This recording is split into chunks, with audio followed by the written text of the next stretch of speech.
Hello everyone, this is Rachel from the Straightest Adventure, and welcome to the third live of my Arctic 1000 series. So today I'm going to go a bit deeper into this intense solo expedition in Finnish Lapland.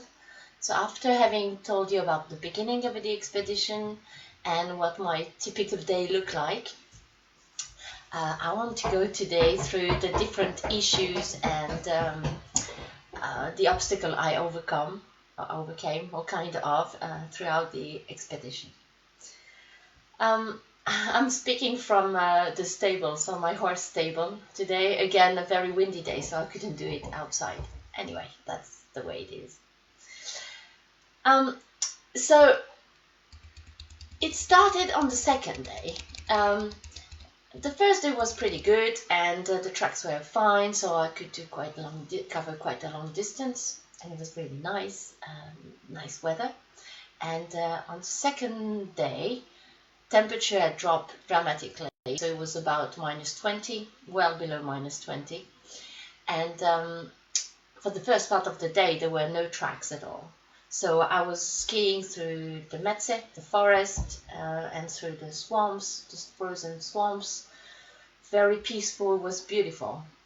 It was much more peaceful than myself. I was quite struggling with Gungnir, my pulka. It was so heavy and I wasn't so happy with the loading, so I stopped. Well, I was a bit, struggling to find my balance and my, a rhythm that morning. So it was a bit of a slow start. And then I started getting better and start pacing up. And around the end of the morning, I knew that I would get to some snowmobile tracks later, so it was getting easier. And suddenly, my left foot started moving. So, I'm skiing with my Neos boots, big winter boots, and it starts moving side to side. So I was like, oh gosh, this shouldn't happen. So I stopped. I went in the polka, picked up some tools to fix, because I thought it was the screw, so to fix the screws.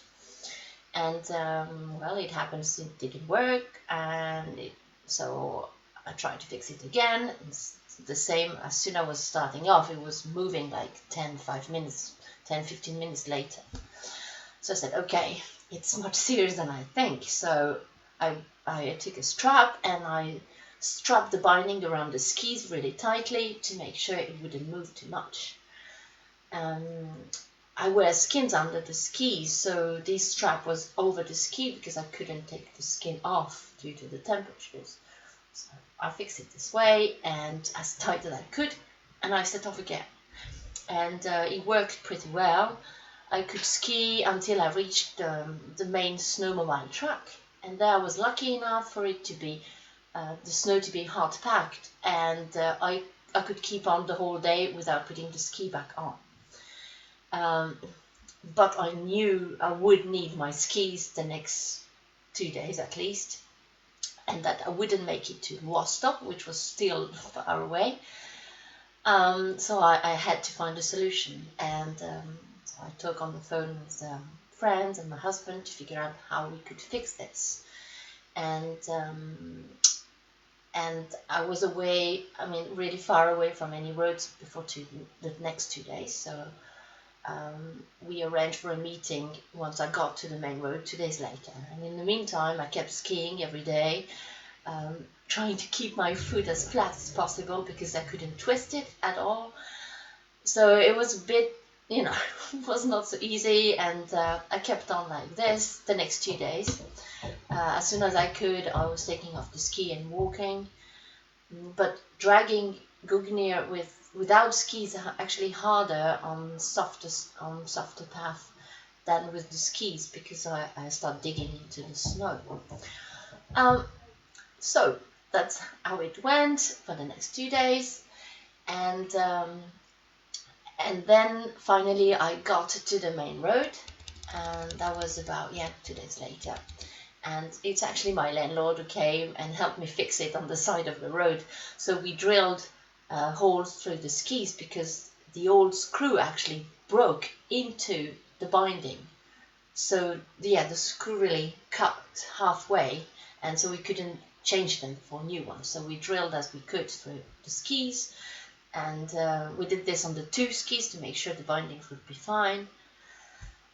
And later that day, I set off again, and I was really just, you can't believe how grateful I was, because the next 2 days were in such hard terrain, so irregular, and it was going up and down hill and through river crossing. It was really hard. I had to not go near, but I had to take off the harness and drag it as I could. And sometimes I was skiing backwards because I couldn't go through the places I wanted. Well, it was tough, and I was really happy because the skis seemed to be okay. So that was it, and I kept on direction of Rostock. And then I passed Rostock. I mean, I mentioned it because it's a small ski resort, so it's a place I could fix things or find food. And after that, I was off in the forest again, in the countryside again. So about 3 or 4 days later, after I passed Rostock, one morning I woke up and I felt a bit colder than usual. And I was like, well, this is weird, but probably it's due to fatigue and because I've done so much efforting, so it must be due, because of this. And I had a small doubt, but I just dismiss it.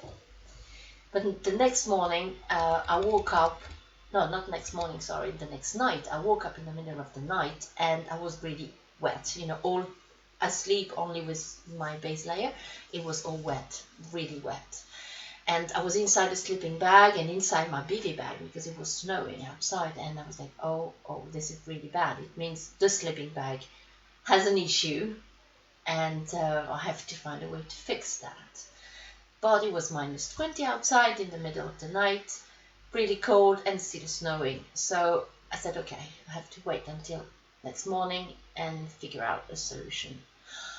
So I stayed in my sleeping bag that night, because as long as I was inside, I was wet, but I was still protecting from the snow and the wind, so I was not that cold. And early that next morning, I had all the plan in my head that I had to wake up, to get out of the sleeping bag, put on layers to be protected from the wind and the snow, and not take off that base layer that was wet, because I didn't want any gear to be frozen later on. So it was really about getting it dry as quickly as possible and still being protected from the cold. Pack everything the best way possible, because I didn't want my wet gear to wet other things. So it was all very organized in my head. So I get up, I get changed, I put on layers, I pack stuff, I get just some quick food, and I set off. And as soon as I was getting moving, I was getting less cold, and I was quite fine. So I started figuring out the solution, because obviously I couldn't keep on like this. And this sleeping bag is made to be in the snow. I can sleep with it normally without any problem out there. So I really wanted to figure out what was going on, and there was clearly an issue there. So very luckily that day I was going to reach a small, I was saying a town, but a small village called Tanhua, and in this,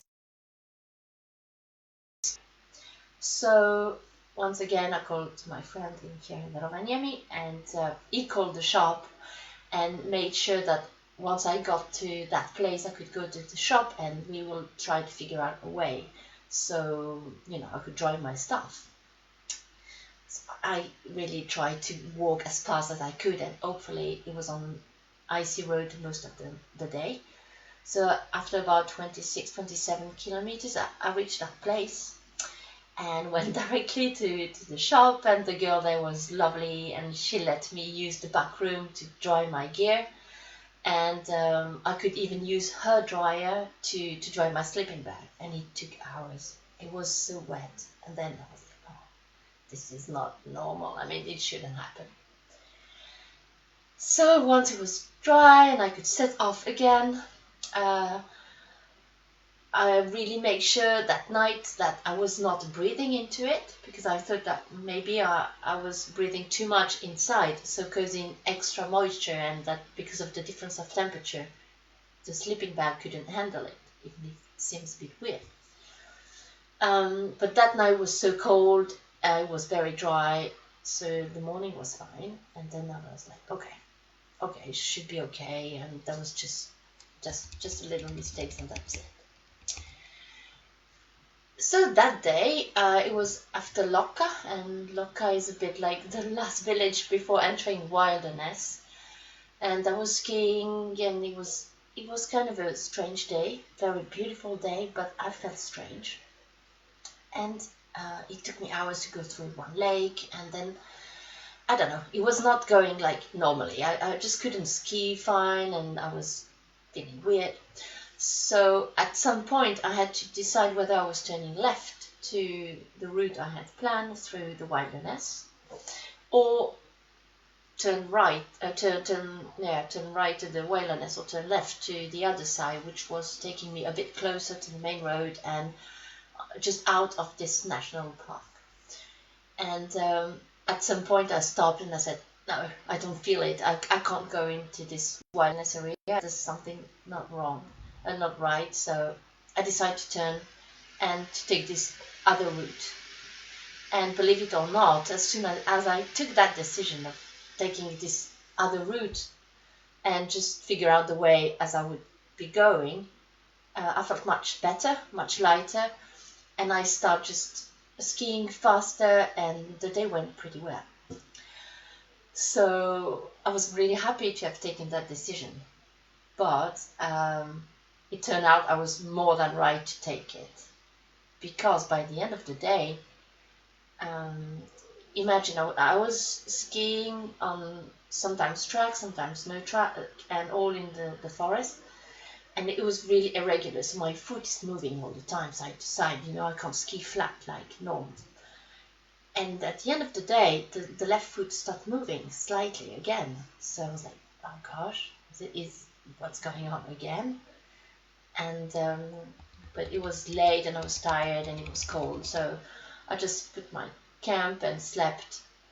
And the next morning, I actually saw that the binding was moving again, not as bad, but still moving. So I didn't wait. I put the strap back on, and felt really happy that I didn't went through the other area, so far away from any civilization for so long.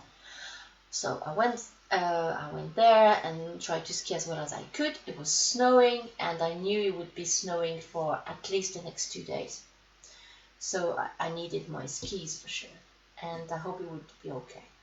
But then the good thing is that after 2 days, I would get to a resort called Saariselkä, and in Saariselkä there are shops and there are plenty of way to fix things. So that was the decision. I have to go to Saariselkä and get that ski fixed. And then the next night, I made it to a kotta, one of these little huts, and it was beautiful, in the snow, which is a lovely place, and I was so protected from the snow and the wind, and that was fine. So I checked my ski, and I checked my sleeping bag, and I had to face it. My sleeping bag has an issue. It shouldn't get damp like this, and all the midsection was, again, not as bad as before, but it was getting wetter, so that was not good. And the ski binding had an issue too, so I said, okay, now we have to really fix that seriously. So the next day, I skied for hours and hours to make sure I would get to the ski resort even late at night, and get that gear fixed on Saturday. So I got there on Saturday morning, and Saariselkä is full of tourists, so it was a bit of a shock to get there after, nearly 10 days. Oh, no more. Yeah, maybe 10 days alone, nearly alone, so that was quite strange. And again, in Saariselkä, I was so lucky, because in the Bhakti shop, I found amazing people who just knew their job so well, and they helped me fix it. I spent 2 hours in the shop. I got a great new sleeping bag, and the guy helped me with the ski bindings, and we drill holes, new holes, and bigger screw. And I mean, he did a great job, and he glued the whole stuff.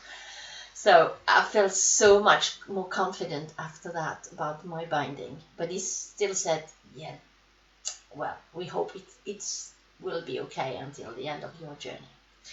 And I think he made really little price because he really wanted me to finish. So it was, yeah, it was so lovely.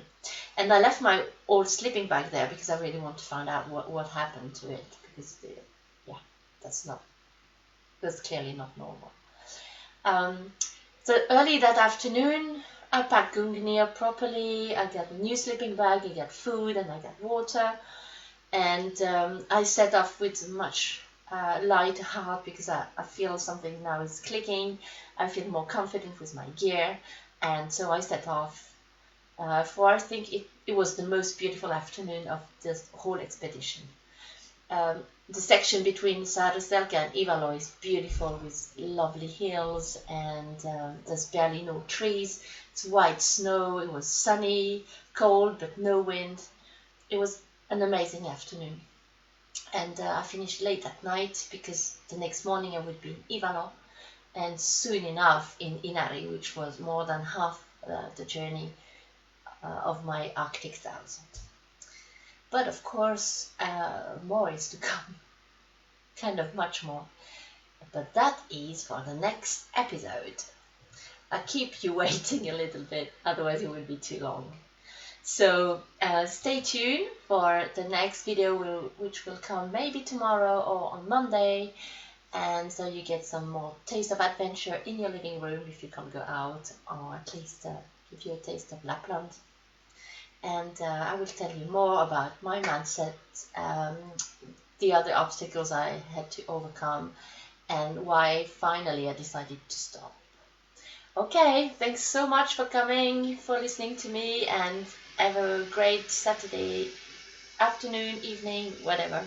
Bye bye.